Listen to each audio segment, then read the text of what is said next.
Welcome to the 200th episode of The Other 50%, a herstory of Hollywood. I'm Julie Harris Walker.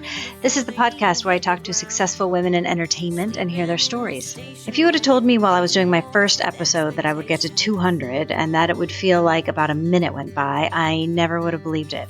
I want to thank everyone who has shared their stories with me, everyone who has supported this show, and everyone who has listened. It has meant so much. And as for the future of the show, I suppose I will just keep on doing it. It's about the most fun thing I have ever done. Please keep introducing me to interesting women, and I will keep sharing our conversations. For this very auspicious episode, I sat down with my friend, Saraswathi Balgam, also known as Vani. She is a writer, director, and creative producer with several award-winning shorts and documentaries to her credit. She is currently developing a slate of animation and live-action projects based on her original stories.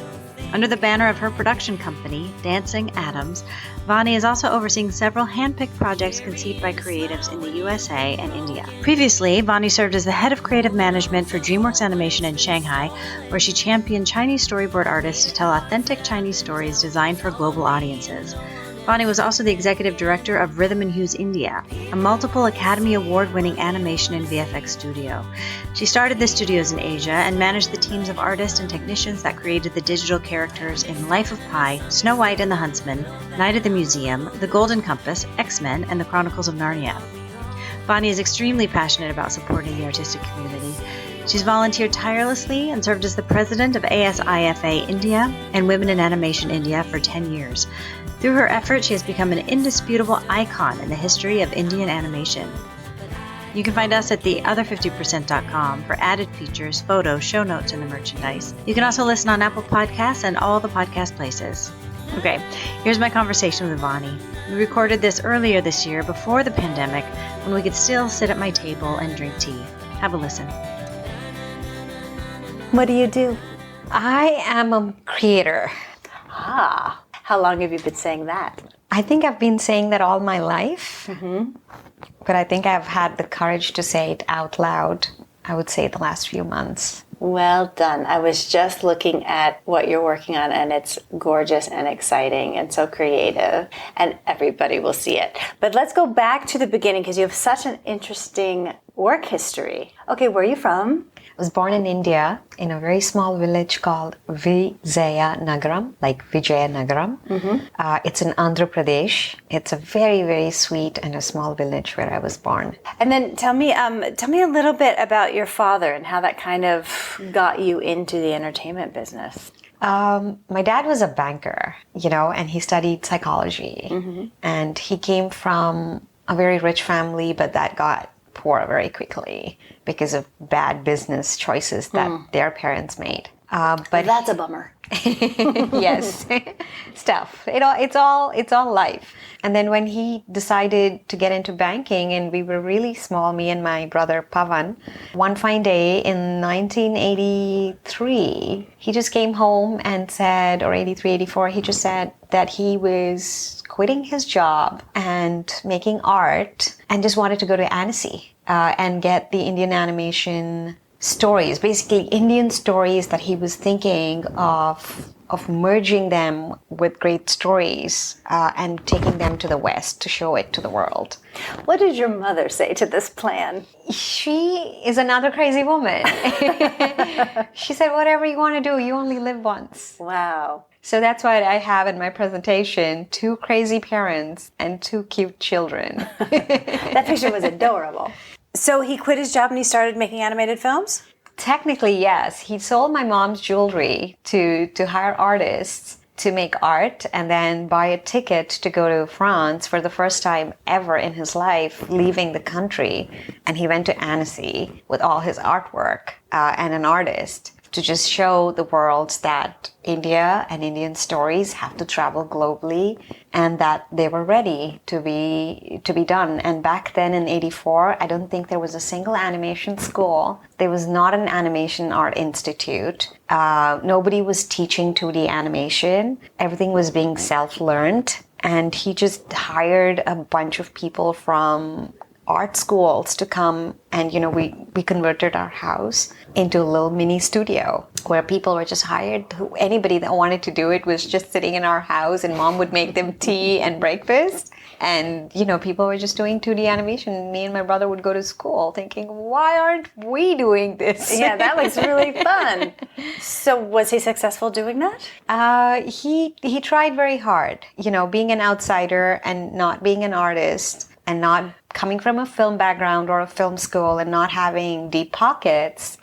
He was basically manipulated quite a bit. Mm-hmm. But I also think he didn't have the heart of a businessman. He was so creative and so open and so giving that really his goals and his ideas didn't come to any fruit, didn't take financial flight. Mm-hmm. So he struggled quite a bit. And there were a couple of times when everything was coming together, where he then went back and reversed engineer everything, saying, okay, maybe we get schools from international schools to come and set up a franchise here. And maybe that's how I start the whole thing. And at every step that he tried to do, people tried to cut him out because they said, why do we need you when we can do it ourselves? Thanks for the idea, but you don't count. And every time there was a rejection, or every time that there was someone who, it's like the fruit, like you're eating something, like the cup and the lip, like the distance between it, like it would always come so close that things were going to happen this year, it was going to happen this minute, and then something terrible would happen that we didn't imagine. And that happened for a very, very long time.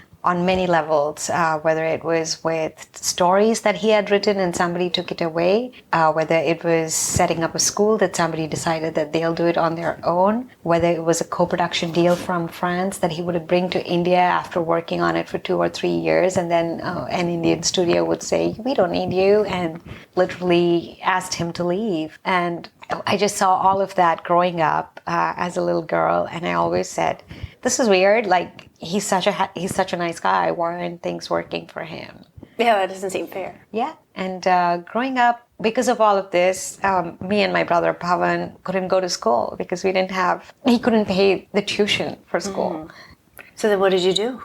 We did the best that we could, and at the age of 14 and 15, we just decided we have to work and do the best that we can to pay bills. So what did you do? So we started working. Thanks to Dad again, he put us in touch with a lot of people, and they said, "Oh my God, you guys are brilliant! You should come and do this with us or do that with us." And so my brother, who was really smart, started. Can I ask, what is making you emotional right now? What's making me emotional is just, I think it's my mom. I don't know what she was thinking when we were all going through this, like how strong she would have been in her mind and in her determination to support a crazy artist like my dad, and how hurt she must have been to see me and my brother not go to school. Oh, I would have been livid. Yeah. Was she working then, or was she just keeping the home together? She was just keeping the home together. She never chose to work. She was just there for us whenever we came back. But anyways, my brother started, he got a friend to invest $200 back then in India, and he bought a computer, and he started doing 3D logos in the 1990s. And I wanted to make films, live action films, because I was so angry with animation and how it never helped my father realize his dreams. And I said, you know what, I'm just going to walk away from that zone and go do something else. It's not just not fulfilling his dreams, but kind of stealing your childhood with it. Yes, pretty much. Rude. Life. Yeah. But so I went on a movie set right after my 10th grade. And I said, I want to be a director of photography because I'm a visual storyteller and I want to do this really, really bad. And I went on a movie set in Chennai, someone that my dad had introduced me to. And I spent a whole week and I was like, awesome. I felt like the best ever. Like, this is it. This was magic. This was like everybody doing whatever they were doing. and like 200, 300 people on a shooting set, on a movie floor, and everything was coming to what we would see on screen, and I was like, this is brilliant. Amazing. The response, and I loved the response that I was getting and the response that everybody was getting from each other. And a week later, I went up to the DOP and I said, can I please be your intern, because I really think this is where I want to be and this is where I see. And I was hardly 16 at that time, and he looked at me and said, I think you're great, I think you'll do fantastic, but I have a small problem. And I said, what? And he said, you're a woman. You're a girl, not even a woman, and you're too fragile and too vulnerable, and I can't guarantee your safety. Wow. So if anything bad was to happen, if anybody was to do anything inappropriate with you, you can't come to me and tell me about it, because I'm already warning you that I can't support you on that. Wow. And I didn't know how to take that information and process it. Like, did you know what he meant? I think I kind of knew what he meant. He's just said basically that stuff is going to happen, or shitty stuff is going to happen. It's going to be terrible and you're on your own. Yeah. And that was basically that. And did you say, okay, I'm going to do it anyway? I went home, I spoke to my mom, and she started to cry, and she said, look, I've got enough that's happening. Yeah. I don't think I can take... I think I can't take more of this. That's too much. Yeah. So when you grow up and when you think you're strong enough to fight the world, you go do what you want to do. But at this point, you are under my care. So no. So stay safe. Yes. Do something else. So that led me to getting into a visual effects company in Chennai, now back then Madras in India. And they were looking for anybody that would bring them work, little work. Like back then it was just logos for a movie, or like doing some very basic mundane work. And they hired me very easily, and I said, this is perfect in some way, because the only way I can be safe and still be connected with the film industry was that the machines were more important than me. And so there was a security guard outside, so there was no way that anything bad was going to happen while I worked crazy as a little teenager in this office. And what was your job there? I don't even remember, but I think it might have been business development, like something to bring in work. And so what did that lead to? How long did you do that? I did that for a couple of months, and very quickly a lot of people said, oh my God, that's great that you're doing that, and come over here and do this, and come over here and do that. And some very, very famous filmmakers back then from the South started, calling me and saying, can you do this little conversion for me? Can you do that digitally for me? And so me and my brother were like, yeah, my brother can do the 3D logo animation for you, and I can take the tape, I can put it on this hard drive, and I can rush it to Bombay, where there was the only place that did conversion from digital to film. And then I would fly to Bombay and get that converted onto film, and then bring it back right in time to be put right in front of the movie. And it just became that very quickly. How did you know how to do that? I did. You just said yes and I'll figure it out. Yeah, it was just that. And I think I have a very smart brother. He was, again, like my dad, he's super, he knows how to fix things. We never had the education to learn any of this. We never had the money to go to proper film schools or go to engineering or IT schools, and so we just picked up. We would break. He would literally open up a computer and assemble it back just to see what was happening inside it, rather than. That's one way to learn it. Yes, Wow. that's how we kind of learned. And of course, my dad, and always saying, go explore, go do this, go learn that. And these were the days when there was no internet, there were no phone, like literally, how do you find out about something that is the latest technology that's in SIGGRAPH, right? Dad went to SIGGRAPH in 85. This is bananas. Okay, so how long did you do that then? I did that for a couple of years in Chennai, and then I got called to a relatively huge studio in Bombay, in 1996, I want to say. my real first full-time job. Okay. And this person called me and said, why don't you come and be the marketing head of this department? I was like, I think I was not even 20 at that time. People always thought of me like, they always thought I was bigger or older. And I said, sure. And I didn't have a place to stay in Bombay, which is one of the most expensive places. And he said, I'll give you a place to stay. You just have to commute. And I said, okay, that's fine. I can commute an hour and a half every day or 2 hours from this place that he had allowed me to stay while I was working at his studio. And literally 4 years from then, I was very popular in the visual effects side of bringing him a lot of work, bringing that. So you made a studio. name for yourself. Yes. So you got to know all the players doing that job, I would imagine. In the Bollywood industry, yes. Worked with some of the most talented people. And isn't that really the biggest film industry in the world? Yes, it is. It's the most amazing. It's the most, there are a lot of stories about how things can go wrong, but I was very fortunate to be on the visual effects side. I was very protected, and every producer, director that I came in touch with helped me every single bit in every single step, because they were respectful of what I was doing. And they knew how passionate I was, maybe to some extent, and how transparent I was with telling them that yes, we can do this, and no, we can't do this. And I think that was something that I learned from my mother. And that was the early days of visual effects, wasn't it? That's right. So were you just learning it as the technology was developing? Yes, pretty much so. Like, I think CMM Studios back then was the only studio that had like a flame, and like the big stuff, and everybody was like trying to say, oh, we want to create what Hollywood did on that project. Can you do that? And we're like, well, we don't have the budget for that. So how can we create that for you? Yeah. But like in 2000,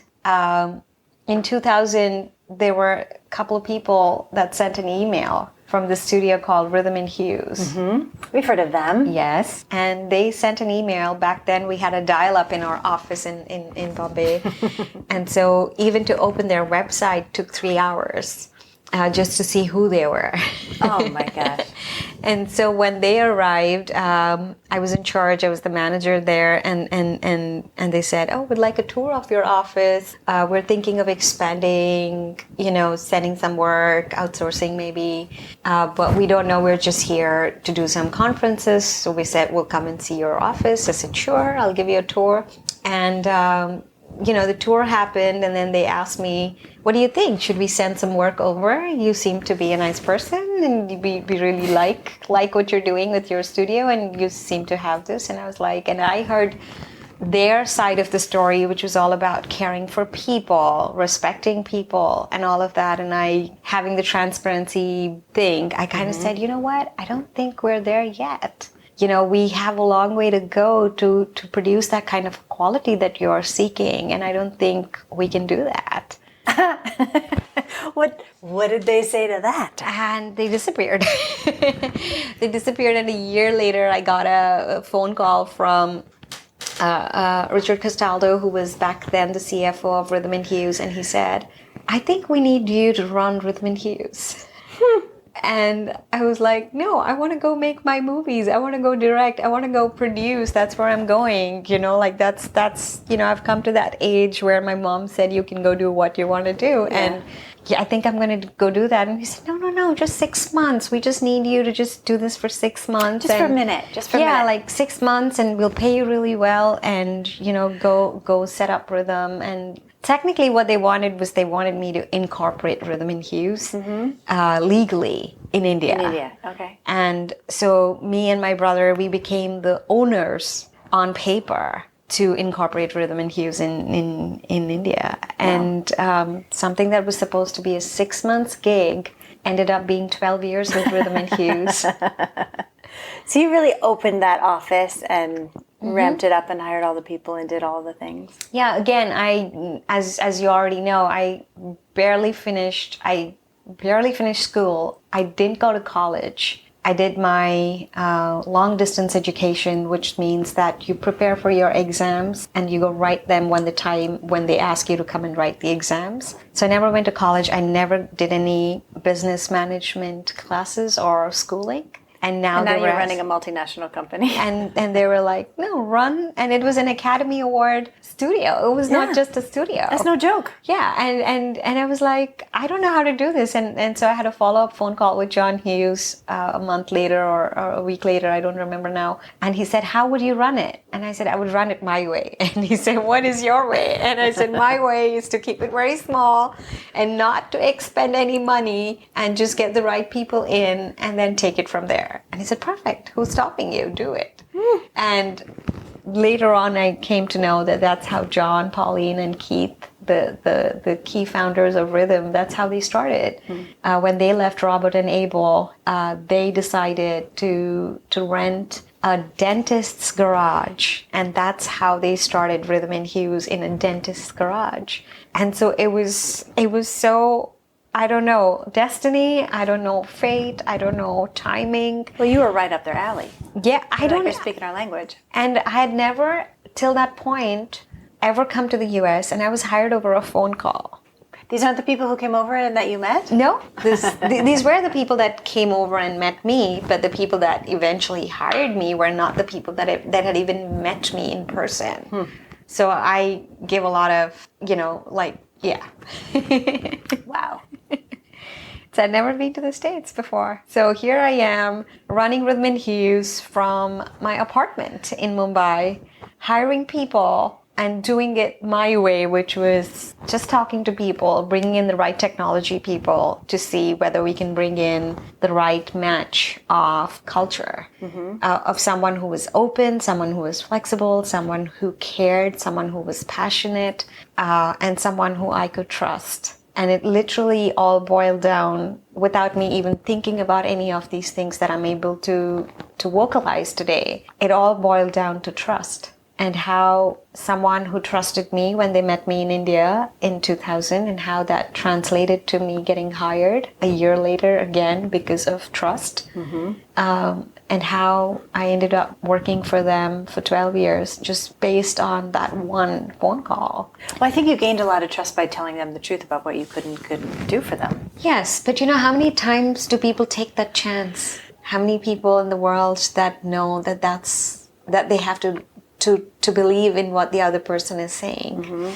But anyways, something that started as something so small grew up from me being responsible for, bringing in groceries for the office, for the employees, to being the head of HR, the head of finance, the head of technology, the head of production, the head of almost everything. The COO? Yes. And so, by the time you left, how big was it? We were over 1,600 people with all the companies. So Mumbai was about 250-ish, and then Hyderabad, which was another office that I set up, was also another 250, and Malaysia was about 200, and Kaohsiung, Taiwan was about 50 or 60. And then Los Angeles at that point was, I would say, very close to 700 to 800 with the freelancers. And then we also had another office in Vancouver. So that was also quite big. I think it was about 100 people. So at what point did you come here? I came here in 2003. Here being Los Angeles. Yes, here being Los Angeles. And I've been in LA for give or take 17 years, 18 years now. But I always came to understand how to work with, how to build trust, how to grow teams, what was missing here, what was missing there, and trying to understand the dynamics of fear of our American jobs being taken away to another country. There were so many times I was put on the spot for taking away jobs, and every time I had to just tell them the only way that we'll survive is if we expand. And back then, nobody other than Prashant, who I worked with, also my husband, we both ran Rhythm and Hues. So it's like And then John believing that expanding and growing was the only way that visual effects business could survive. Looking at it from a business point of view, cultural fit point of view, and then working on some of these very high-end projects, having to have the trust of clients to be able to send some of the most crucial shots. And what if something leaked? What if anything, happened? And you were working on big studio films? Oh, yeah. What, for example? Oh my gosh. Daredevil, Ice Princess, Scooby-Doo, Garfield, The Cat in the Hat, Lord of the Rings, Elf, Cabin in the Woods, X-Men, Garfield, Superman, Happy Feet, Life of Marmaduke, Life of Pi. All the things. Golden Compass, Narnia, Moneyball, Alvin and the Chipmunks, Yogi Bear, Mr. Popper's Penguins. Yeah, I mean, gosh. We're doing it. Yeah, we were doing some of the most high-end work in the world. And we were the first studio to have ever been able to build these world-class studios across the globe and to bring out some of the best work. And I think it's really, really all going back to someone trusting and someone, kind of delegating it correctly. And then the teams, then every single person that we hired in India, in Malaysia, and in Taiwan, they all really wanted this, and very, very fortunate to have worked with all these teams and the supervisors and the support staff here in LA, working a different shift to be able to impart the knowledge, to have those dailies so that, there's the overlap of time. Yeah. My gosh, we were working very hard, but at the same time, we could see how much this was rewarding so many people that could probably never, ever be able to come to the States to find these kind of work, that they were able to work and get credits on all these movies. Incredible. Yes. Incredible job. And that all sounds very like a very operational job, right? Running a business. How do you then transition into creator? I've always, as I said at the beginning of our conversation, I knew deep inside that I was a creator. But even operations was very rewarding at that point to see how much directly I affected people and how much directly they contributed to my growth today. Their demands, their requirements, their focus, their trials and triumphs, and just everything that an artist needed, and especially Hollywood level kind of work, right? I think it contributed to my growth creatively. So it was, again, very fortunate, but very difficult to what I have done at Rhythm is that they allowed me to direct my first short film, animated short film. And I said, look, I always wanted to make films. Can I just please go ahead and make more films? And they were like, okay, fine, go try doing this. Now, are you writing on the side? I wasn't. I had really no... You had time. I had no time, and also, to be very honest, I don't think I knew how to. I was scared, and I'm still scared of writing. Like the typical screenplay writing is not something that I am getting a hang of, but my writing is more conversational. So I will talk about something that's in my mind, and then we'll just sit down and then we'll start sketching, or I'll have a couple of artists kind of doing storyboards of what I've said, and then it eventually becomes a story. Yeah. So I put myself over there as a more visual storyteller. I made a short film. I co-directed it at Rhythm, which was fantastic. And that's when I knew, this is what I want to do. Yeah. What was that called? It was called Fulvanti. And what happened with that? Nothing. We made it. It took forever because it was always during downtime. So, the artists were taken away on productions, and then there would be some other artists coming, and then there would be always a change of artists. So it was interesting to learn that, and it was such a hard thing to break my own boundaries, my own walls of saying, you don't know how to do it. You don't know how to do this. You've never done it. And then you're a woman, and then you're not even a creative person. You're a head of a studio. You're this and you're that. And you know. Is that the tape in your head, or is that what you're hearing from other people? It was both. It was the tape in my head, and it was also what I would hear from people. And the more I heard from people, the more I wanted to break it. You know, I think everyone that said something that I couldn't do was actually the most beneficial for me to be where I am today, is to say, damn, I'm going to show you I can do it. You know? Yes, I am. It was hard. It was hard when, you know, you don't get the support that you think you deserve or that you'd want. And it was hard. So we went through in 2013, the same year that we won the Oscar for Life of Pi, we went bankrupt. How does that happen? That happens because studios and our deal with the studios didn't protect us on many levels, and it was a very, very hard time. You know, when they extended the deadline of a particular movie by 6 months, that meant that you had to carry on that many people on that project, which was not. And they're not paying for that time. And they're not paying. Oh, well, that's impossible. And so we ran into some very huge losses, and the only way was to declare bankruptcy. And I was on the bankruptcy table, as I call it, just going through how 25 years of Rhythm and Hues was just so easy for someone to walk in and say, oh, we're just giving this to anyone who would give us the money. You know, the studios were just literally auctioning us. And that experience kind of broke my heart, and, you know, and I said, oh my God, like, that's 12 years of my life and 25 plus years of the owners, John, Pauline, and Keith's life. And we were all walking away. I was just an employee, but we were all walking away, and nobody got $1 out of that bankruptcy. Oh my God.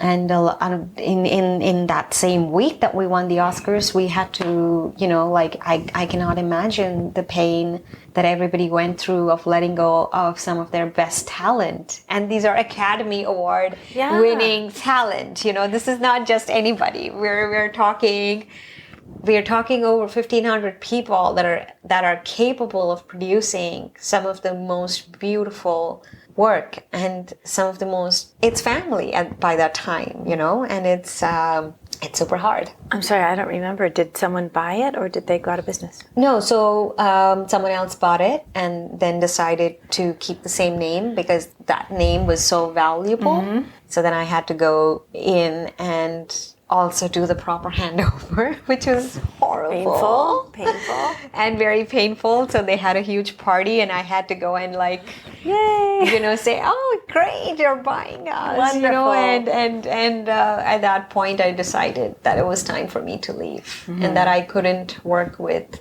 the next company, just because I just felt, okay, you know what, that ended 12 years-ish. That was it. Like, I need to step out. I need to face something else. So I did. And what was that? I've been trekking for 20 years since I've been... Trekking? Yeah, like into the mountains. Oh. Yes. Okay. Yes, I go on treks. And in 2013, I just decided I was going to take some time off and just be with nature and spend some time reflecting on life. And that's when I decided that I'll make my first documentary. And I said, I'm going to do it all by myself. Okay, tell us about this. Nothing. It was just really the filmmaker in me that was always wanting to tell a story. And I said, I love the mountains, and I love the mountain life, and I love how simple things are. And I have a teacher who lives up in the mountains, something very spiritual that I've always been inclined to. And I wanted to tell a story that was very unusual about my teacher, who is a monk. And I said, oh, this is perfect. I have a subject that I love, and I'm going to put in time and energy to make this project. And so you did? I did. What is it called? It's called Sisya, S-I-S-Y-A, Sisya, and it means disciple. And I always thought about us, or me, as someone who's constantly learning. at all levels in life, whether you're in finance, whether you're in management, whether you're in creative or On the mountain. you're constantly learning. And if you're open, you receive. If you trust, you receive. And so I just wanted to put all of those elements into the documentary. And after 4 years of working on it, I finally said, yeah, this is the story. And so what had started about a story about on my teacher turned into his disciple, who was a German girl who wanted to become a monk. And I was like, oh my God, this is perfect, which I didn't see again as I was so attached and so close to the subjects. And then someone had to point it out to me and say, you know what, maybe you need to talk about this German girl who's left everything and who's sitting here in the mountains and she sees herself as a monk. And I said, yeah, that's great. This is the story. And so I, with great support, putting in my financial money into it, and fantastic editor Shruti, and a group of people, we finished the film after 4 years, and it did really well at the Stuttgart International Film Festival, and it won the Audience Award. Wonderful. And 1,000 euros. 1,000? 1,000 euros for all the 4 years of work. And I was oh my God, this is great, Can we see this film? Yes. Where? I'm in the process of trying to see if a streaming service can maybe buy it.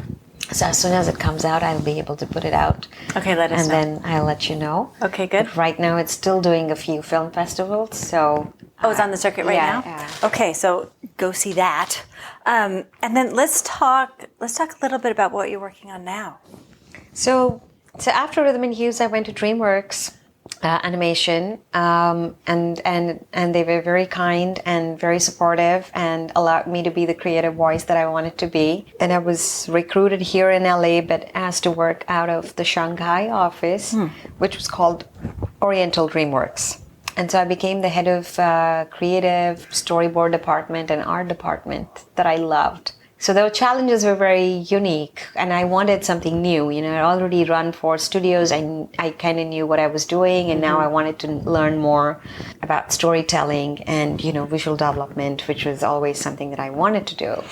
So over here, the responsibility was to work with some fantastic talent again that were in storyboard artists and art department artists, visual development, and see what ideas they had. And they were all Chinese artists. So it was like, I don't speak Chinese, so I had to adapt to a completely different culture. Yeah. How did you do that? It was hard. It was the hardest thing that I think I've ever faced. I'm a vegetarian, so living in Shanghai was very, very hard for the first 3 to 4 months, where you're trying to understand what kind of food you should eat, and stuff like that. But also communication was impossible because they didn't speak English, so I always had to depend on my translator to convey the tone, to convey the emotion, to convey the every conversation. Yes. Yeah. So there were a handful of people that spoke English, and those who also spoke English, they were very shy to speak English because they thought that maybe they were saying the wrong thing. So it was very difficult. Yeah. But the team that I worked with was very, very, very good, I must say. They were fantastic. And a year later, after DreamWorks, I realized that I had to go do my own stuff. Yeah. And so the last 5 years since I left DreamWorks, I have been focusing on writing a lot of my own content, writing my stories, both in live action, because they're so much faster in creating, versus doing something in animation or visual effects. Takes forever, and also you need a lot of people to create something very small. Yeah. So I just realized, let me juggle. Let me do both live action and keep animation alive. So last 5 years or 4.5 years, I've just been focused on writing some of the concepts that my dad left behind. So my dad passed away and it's been 12 years. So I work very closely with my brother to some extent. And where's your brother? My brother is a visual effects supervisor and he's in London. And he's pretty much doing what he wanted to do. But we always connect and see what is it that we can do together, or how is it that we can honor our parents and their journey in the smallest, sweetest way that we can. So one of it is to just, take some of my dad's ideas and bring them to life. So we're kind of making it more contemporary, making it to current requirements. But using some of the artwork that he had created, some of the stories he had written, some of the concepts and ideas that he had back then 35 years ago. I mean, isn't that something? Like it took a generation, really, to make his dream happen that you're working on now. Yeah, I haven't made his dream come true yet. But You just showed me your deck. You are going to. Yeah. Thank you. That's a no-brainer. You're going to sell all of that stuff. And it's interesting to me that you're working in 12-year cycles. Do you put any meaning around that? Yes. Okay, tell me. 12 and 36. I think it'll be 36 pretty much this year, because it'll be 12, 12, and 12. What's the third 12? That's when Dad started 36 years ago. Ah, yes. 84. Okay. So it'll be 36 years. So this is the year. This is the year, yeah. I think. I don't know. But because you asked, there's this whole thing about in Indian, the way of thinking or the way of learning. They say that it takes 12 years for a person to go full circle. So when you become a disciple or an apprentice under a teacher, mostly in the spiritual discipline, they would observe you for 12 years to see if you understood the laws and the rules and the concepts in depth. And then you become the master of yourself. So I feel like rhythm was 12, everything else has been whatever, but I feel like Dad's projects that he kind of came to start writing in 84, in 2020, it'll be 36 years. So yeah. I think that there is something to do with 12. There's something to it. I wanted to ask you, not that you can put it in a sentence, but what were your main spiritual learnings from your teacher? I met my teacher 20 years ago in the mountains when I was not looking for a teacher. That's when the teacher appears. Yes. And from that moment till date, and I have 2 teachers, by the way, and both in the mountains in India. I think the most beautiful thing is just observing them and how sensitive they are to everything around them. From a snail that crosses in the dark night, they know that it's crossing and they're aware of that crossing their path. And there's nothing egoistic about who they are. So I remember once in the darkest of the night, when I was with my teacher, I was in such a rush to walk, and he said, "Watch out, there's a snail crossing." And I said, it was so dark that there was no way that I was paying attention, but he saw it from a distance. And I was like, that's, and every small thing that they do, it's not the big things, it's not the miracles, it's the discipline. That's the mindfulness. Yes, it's just the discipline to do certain things at a certain time.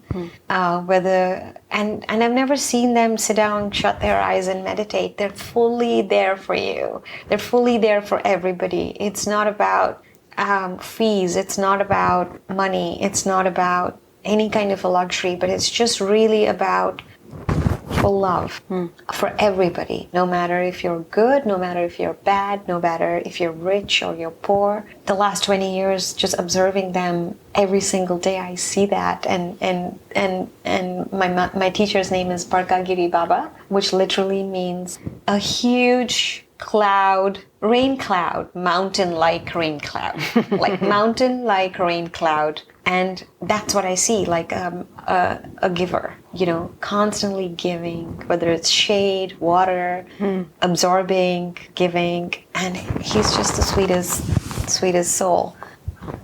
And And my other teacher, she's called Vivekaprana, which literally means life force knowledge. Wow.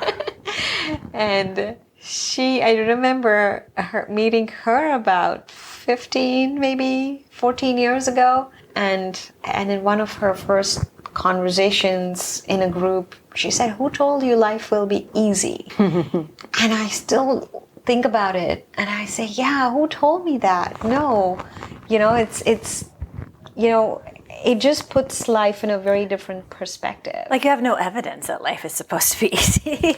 No, but also having that expectation makes you either weak or play the victim. Yeah. And so she always has this strength that she instills in me every time I even think about her is nothing but strength.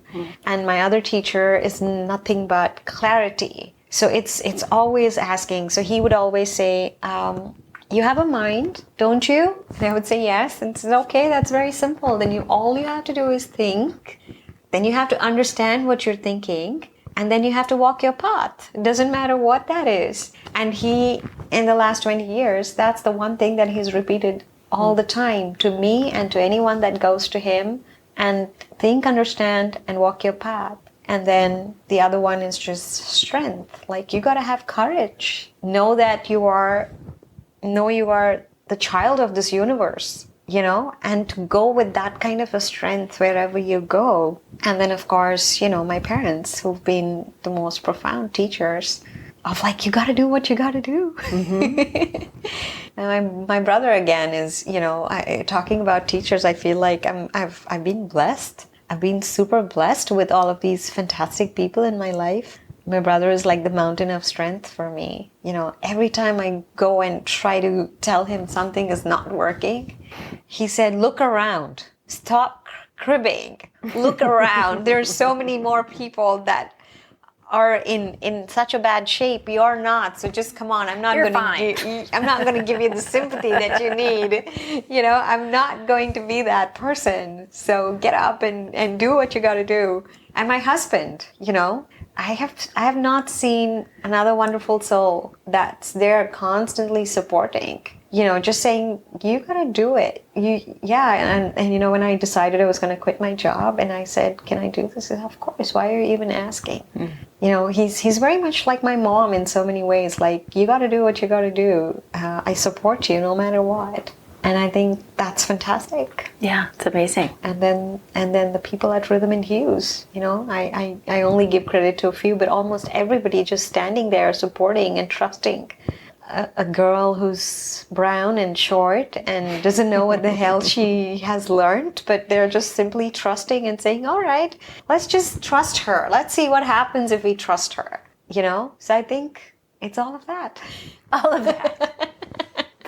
What advice do you have for women coming up behind you? I don't know if I can really say it's an advice. I think, just please don't distort yourself. What do you mean by that? I mean by that is there's always a negative voice in our heads that we distort ourselves, like, the 10 cognitive distortions, and you can look it up online. Okay. But basically, I learned that very late, where I'm putting myself down all the time. I'm making myself smaller than everybody else and comparing, or I'm minimizing who I am.